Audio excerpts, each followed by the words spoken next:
তোমার মতো লয় না কেহ, আমায় বুকে টানি রে পানি। হাইরে মা জননী আমার, হাইরে মা জননী।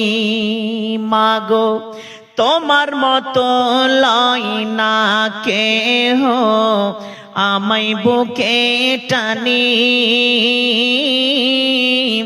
আঁচল দিয়া মুছে না কে,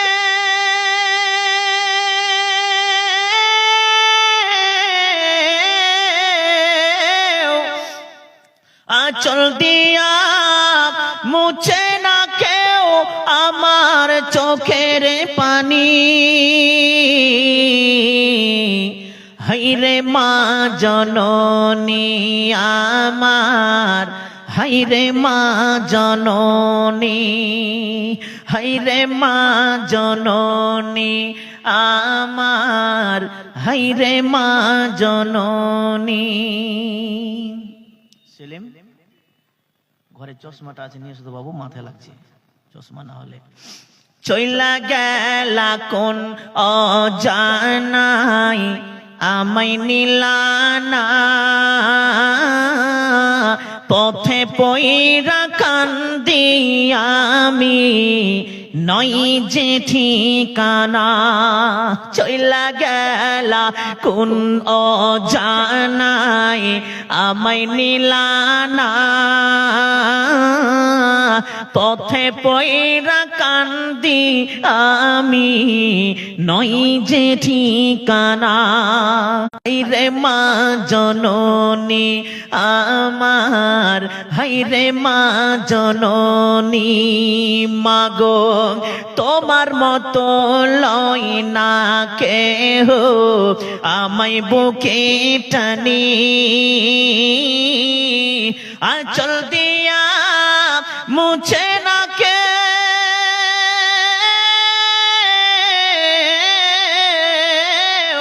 আঁচল দিয়া মুছে না কেউ আমার চোখের পানি।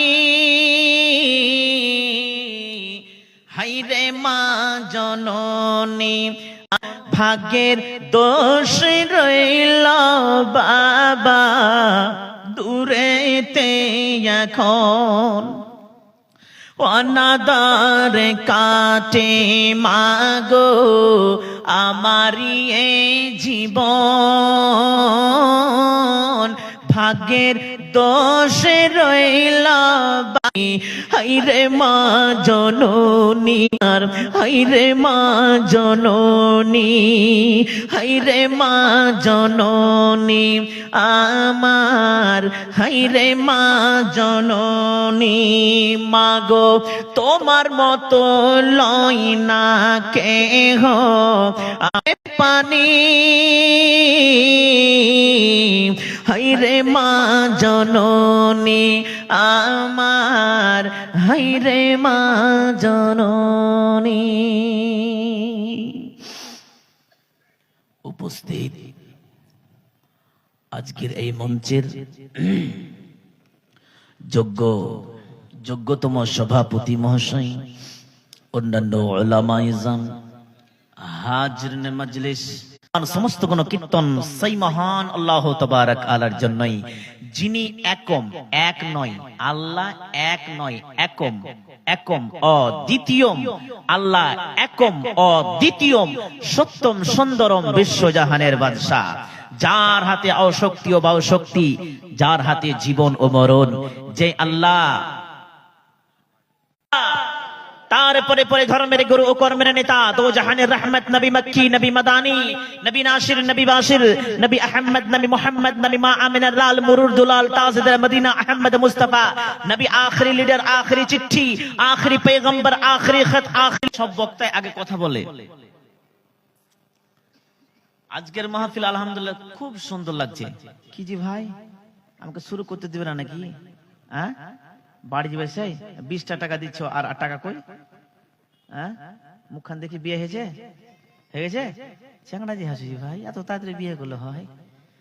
20 টাকা দিয়েছে, তার জন্য তো 20 টাকা দিচ্ছে না, তো বেশি টাকা দিত। নিয়ত ঠিক আছে তো? হ্যাঁ, নিয়ত ঠিক আছে। একখান জায়গায় ফেঁসেছি ভাই, কেন জানেন? একজন 500 টাকা দিয়েছে আমাকে স্টেজের উপরে, আর আমি তার আগে বলে দিয়েছি যে মুসাফিরদের দোয়া তাড়াতাড়ি কবুল হয় আল্লাহর কাছে, এটা ঘুরে আসে না, আল্লাহর কাছে কবুল হয়ে যায়। এক যুবক ছেলে এসে 500 টাকা দিয়েছে, আমি ধরে বেঁধে আমি 1000 টাকা করে দিয়েছি। ওই যে জমিয়ে দোয়া করেন মাওলানা সাহেব, যেন দোয়া যেন কবুল হয়ে যায়। ঠিক আছে, আমিও খ্যাপা দোয়া করতে লেগেছি। দোয়া করবে নাকি রে ভাই? অনেকক্ষণ থেকে দাঁড়িয়ে আছি, আমি খাচ্ছি। খাওয়ার পরে বক্তার রুমে এলাম, রুমে আসার পর যে মাওলানা আসলে নবী যেটা কথা বলেছেন সেটা সত্য, যে মুসাফিরদের দোয়া কবুল তাড়াতাড়ি হয়ে যায়। এটা তো সত্য, তোমার এত তাড়াতাড়ি কি দোয়া কবুল হলো ভাই? বলছে আজকে বাড়ি থেকে নিয়ত করে এসেছিলাম যে মার্কেটে ঘুরে একটা নাম্বার নেবো মেয়ের, একটা বিটি ছেলের নাম্বার আজকে নিব, সাথে জালসা করছি। আর এক আমার বন্ধু বলছে বাদিউজ্জামান ভাই এদের নাও 1000 টাকা আমার নামে দোয়া করে দাও। আমিও খ্যাপা দোয়া করেছি, দোয়া করতে করতে বলেছি আল্লাহ যে উদ্দেশ্যে দান করেছে আল্লাহ তার উদ্দেশ্য তুমি পূর্ণ করে দাও। আর অনেক বক্তারা বলে যে যে উদ্দেশ্যে দান করে সে উদ্দেশ্য যেন পূর্ণ হয়ে যায়, এটা ভুল বলে। ও তখন বলছে বাদিউজ্জামান ভাই এবার দোয়াটা কবুল হবে মনে হয়, কেন হয়ে যায়? হ্যাঁ ঠিকই তো বলেছি। আমার উদ্দেশ্য শুনবা? হ্যাঁ শোনো। বলছে আমার উদ্দেশ্য শোনো, শালা 1 বছর থেকে লটারি কাটছি রে ভাই, একটা টাকাও ফাঁসে না। 1 বছর থেকে লটারি কাটছি, একটা টাকা ফাঁসে না। আজকে 1000 দান করেছি, মনে হয় লটারি ফাঁসবে। আল্লাহর কি কাম, কয়দিন পর বলছে ফেঁসে গেছি 50,000। তো আবার আপনারা দিয়ে না ফের 1000 করে 2000 করে লটারি ফাঁসার জন্য আর মেয়ের নাম্বার জন্য। জি ওগুলা ফের তাড়াতাড়ি দোয়া কবুল হয়ে যাচ্ছে। কি যে ব্যাপার, আল্লাহ আল্লাহ। তো কথা হচ্ছে আজকের মাহফিল খুব সুন্দর।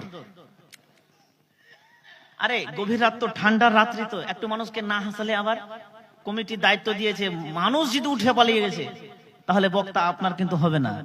জি আপনার কিন্তু বজ্ররেখাত আছে, আপনার কপাল খারাপ আছে যদি আপনি একটা মানুষ যদি উঠে চলে যায়। ভাই উঠে যেন না, পায়খানা পেশাব করে লাগলে এখানে করে চলে যান, উঠে যেন না কেউ।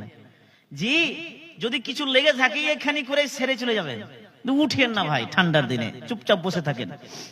তো আমি যে আয়াতগুলো পাঠ করেছি ইনশাআল্লাহ খুব সুন্দর সুন্দর কথা আপনাদেরকে বলতে যাচ্ছি। এই সম্পূর্ণ আয়াতগুলো আমি কোরআনের আয়াত বলেছি। কিসের? যেন না, জি না দিয়ে যেন না, বাকিটা যা আছে অবশ্যই দিয়ে যাবেন। চলেন আরেকটা কথা কি, যে পৃথিবীতে কত রকমের মানুষের ভাষা হয়, হয় না? পৃথিবীতে কত রকমের মানুষের ভাষা হয়। আমাদের ঝাড়খণ্ডের ভাষা আলাদা, আপনাদের বাংলার ভাষা আলাদা, আপনার বাংলাদেশ জালসা। আল্লাহর ভাষা, আমরা মানুষের ভাষা মানুষ ক্যাচ করতে পারি না, মানুষের ভাষা মানুষ বুঝতে পারি না, কিন্তু পবিত্র কোরআন হচ্ছে আল্লাহর ভাষা। তো আল্লাহর ভাষাকে বুঝতে গেলে একটু কাছে আসতে হয়, খুব ধ্যান দিয়ে শুনতে হয়। জি তো চলেন, পশ্চিম বাংলা ঘটে গেছে, আর একটা বক্তার সাথে ঘটে গেছে, উনি বলেছেন মদ খাওয়া যায়। পিছন দিক থেকে কয়েকটা আদাম মালখোর লাফিয়ে উঠে বলছে নারে তাকবীর আল্লাহু আকবার, নারে তাকবীর আল্লাহু আকবার। জি তো ওই বক্তা বলেছে জান্নাতে 4টি নদী আছে, দলিল পবিত্র কোরআন। 4টি নদী, একটি হচ্ছে পানির নদী, মধুর নদী, একটি হচ্ছে দুধের নদী, একটি হচ্ছে মদের নদী। মদের নদী, আল্লাহ মানুষকে জান্নাতে মদ খাওয়াবে। আল্লাহ মানুষকে, দুনিয়ার মাল খেয়ে যদি প্র্যাকটিস না করিস তো জান্নাতে খাবি কি?